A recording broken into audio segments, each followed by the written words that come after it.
वाले को अंश बोलते हैं और नीचे वाले को हर बोलते हैं। इस बात से हम भली भांति परिचित हैं। जो भी परिचित नहीं है,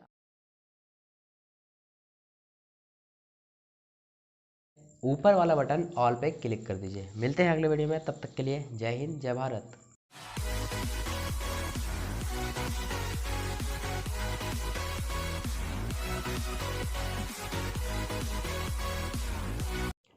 आगे बढ़ते हुए अब हम देखेंगे कक्षा 10वीं का NCERT गणित, जिसमें से हम देखेंगे प्रश्नावली 3.4 का क्वेश्चन नंबर 2 का पहला। क्वेश्चन नंबर 2 के ऊपर टोटल 5 प्रश्न है। हमने यहाँ पर पहला प्रश्न को लिया है। प्रश्न है यहाँ पे, निम्न समस्याओं में रैखिक समीकरण के युग्म बनाइए। मतलब जो भी समस्याएं होंगी लैंग्वेज में होंगी, उसे हमें समीकरण के युग्म के रूप में बनाना है। यानी कि पहले समीकरण बनाना है और उसके हल विलोपन विधि से ज्ञात करना है। कौन सी विधि? विलोपन विधि। यहाँ पे ब्रैकेट में कुछ लिखा था, वो बेवजह थी, इसलिए हमने यहाँ पे नहीं लिखा है। तो समीकरण के जो आएंगे विलोपन विधि से ज्ञात करना है, इस बात का आप ध्यान रहिए। विधि से ज्ञात कीजिए। पहला प्रश्न है यहाँ पे, यदि हम अंश में एक जोड़ दें तथा हर में एक घटा दें तो भिन्न एक में बदल जाती है। पहला कंडीशन है यहाँ तक, ठीक है, ये पहला कंडीशन। दूसरा कंडीशन यहाँ से स्टार्ट होता है, यदि हर में एक जोड़ दें तो यह 1/2 हो जाती है, यह भिन्न ज्ञात कीजिए। समझिए, बेहद ही आसान है। जितना देखने में कॉम्प्लिकेटेड लग रहा है उतना बनाने में ये आसान लगेगा। समझिए, सबसे पहले आपको ये समझना होगा कि भिन्न कैसे कहते हैं। तो जो भी संख्या ऊपर और नीचे यानी कि p/q के रूप में दिखा रहे हैं उसे हम भिन्न कहते हैं। और इन्हीं भिन्नों में दो चीज़ें छुपी हुई होती है, ऊपर वाले को अंश बोलते हैं और नीचे वाले को हर बोलते हैं। इस बात से हम भली भांति परिचित हैं। जो भी परिचित नहीं है आप इसे नोट कर लें और कॉपी के कॉर्नर में कहीं लिख लें। तो आइए प्रश्न को हम बनाना आरंभ करते हैं, जैसा कि 1 में यहाँ पर बोला गया है। सबसे पहले यहाँ पर हमें भिन्न पता नहीं है, तो सबसे पहले हम मान लेंगे, लिखेंगे माना वह भिन्न बराबर x/y। ठीक, इतना करने के बाद प्रश्न में जो बोला गया उसे आप समझिए क्या लिखा हुआ है। देखिए, यदि हम अंश में एक जोड़ दें तो अंश किसको बोलते हैं? ऊपर वाले को। तो यहाँ पे हम प्रश्न में लिखेंगे अंश में कितना जोड़ दिए? 1, ठीक है।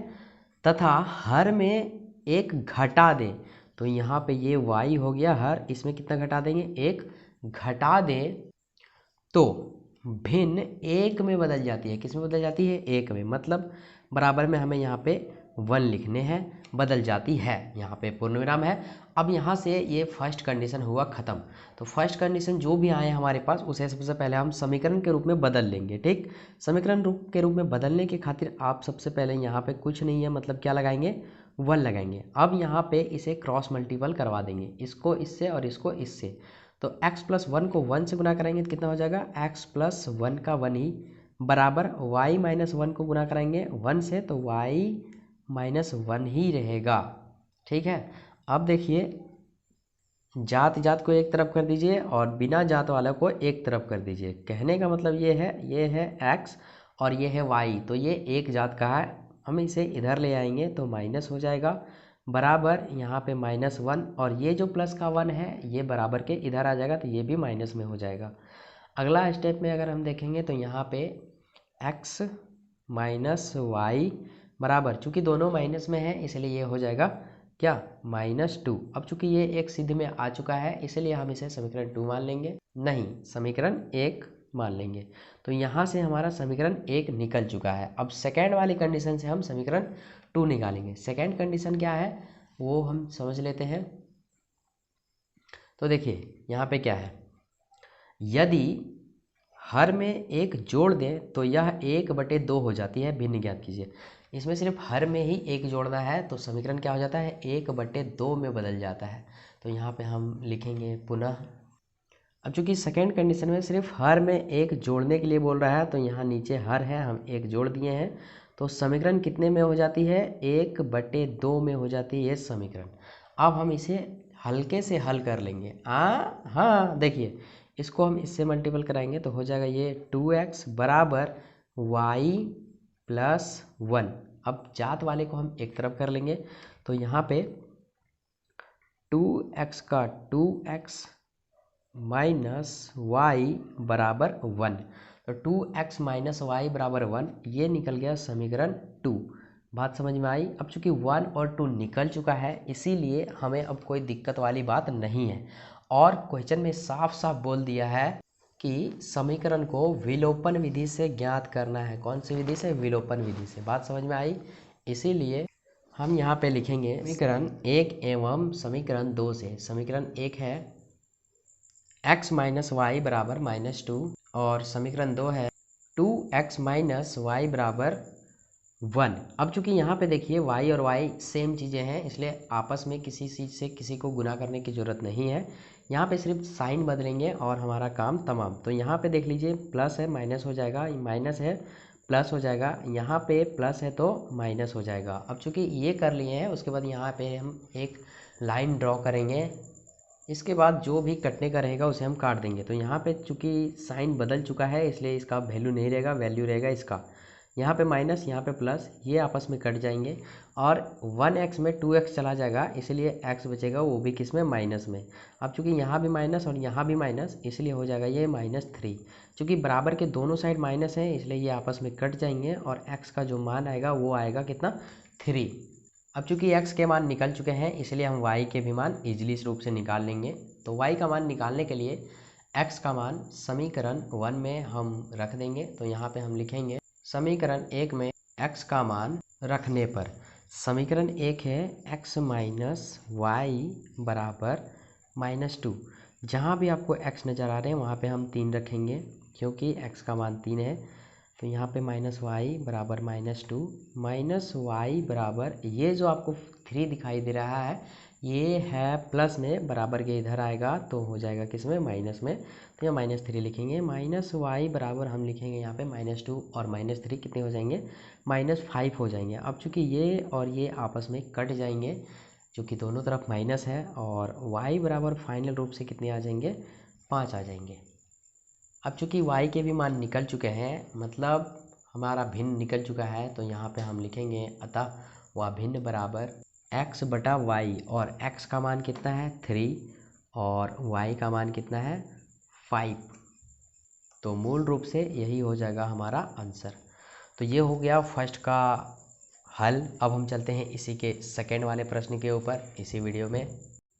दूसरा प्रश्न है 5 वर्ष पूर्व नूरी की आयु सोनू की आयु की 3 गुनी थी। 10 वर्ष पश्चात नूरी की आयु सोनू की आयु की 2 गुनी हो जाएगी। नूरी और सोनू की आयु कितनी है?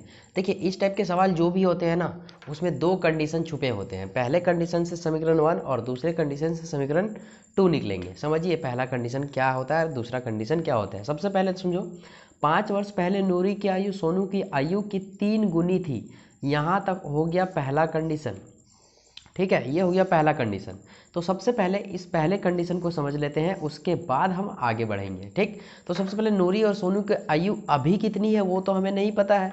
तो अभी सबसे पहले हम मान लेंगे क्योंकि किसी भी व्यक्ति का आयु निकालने के लिए अभी उसका कितने आयु हो रहा है ये पता होना चाहिए। जैसे मान लीजिए आप में से कोई लड़का का नाम है रोहन। ठीक, तो रोहन की अभी जो आयु है वो है 15 वर्ष। तो 5 वर्ष बाद अगर पूछेंगे तो 20 वर्ष बता दीजिएगा, 5 वर्ष पहले पूछेंगे तो 10 वर्ष बता दीजिएगा, है ना। तो किसी भी लड़का या लड़की का आयु निकालने के लिए अभी कितना उसका उम्र है ये पता होना बेहद ज़रूरी है।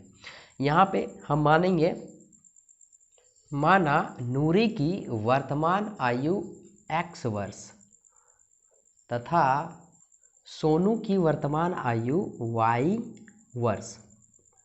बातें समझ में आ गई। अब कुछ भी बोलेगा तो हम इसके ऊपर काम कर सकेंगे क्योंकि वर्तमान आयु पता चल गया। अब देखिए यहाँ पे बोल रहा है 5 वर्ष पूर्व मतलब पहले, 5 वर्ष पहले नूरी की आयु सोनू की आयु की 3 गुनी थी। तो सबसे पहले 5 वर्ष पहले नूरी की आयु क्या है? यहाँ पे है x अभी, तो 5 साल पहले क्या हो जाएगा? x माइनस 5 हो जाएगा। ठीक है, और 5 साल पहले सोनू की भी आयु तो हो जाएगी कम। कितना कम? 5 साल कम। तो सोनू की आयु है y, इसमें भी घट जाएगा 5। बात समझ में आया। लेकिन यहाँ पे बोला है नूरी की जो आयु है वो सोनू की आयु की 3 गुनी है, तो यहाँ पे सोनू की आयु की 3 गुनी लगा देंगे। इतना ही करना था प्रश्न में। बात से समझ में आई।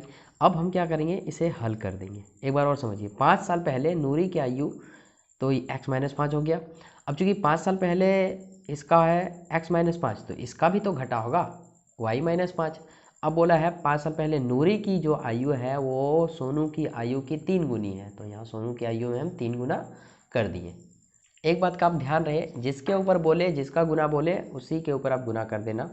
अगर ना समझ में आए ये फंडा तो अब हम इसे हल करेंगे, तो x-5 का 5 लिखेंगे बराबर का बराबर ये हो जाएगा 3y और माइनस हो जाएगा 3×5 = 15, मल्टीपल हो गया मेरे भाई। अब यहाँ पे x का x, ये जो 3y है ये प्लस में है, बराबर के इधर आएगा तो माइनस में हो जाएगा, बराबर यहाँ पे हो जाएगा बराबर -15, ये है माइनस में, बराबर के इधर आएगा तो प्लस में हो जाएगा, प्लस का 5, तो यहाँ पे हो जाएगा x-3y बराबर ये हो जाएगा -10। अब चूंकि ये एक सीधे में आ चुका है इसलिए ये समीकरण 1 हो गया। तो समीकरण 1 निकल चुका है। अब हम निकालेंगे समीकरण 2, जो कि हमें मिलेगा सेकेंड कंडीशन से।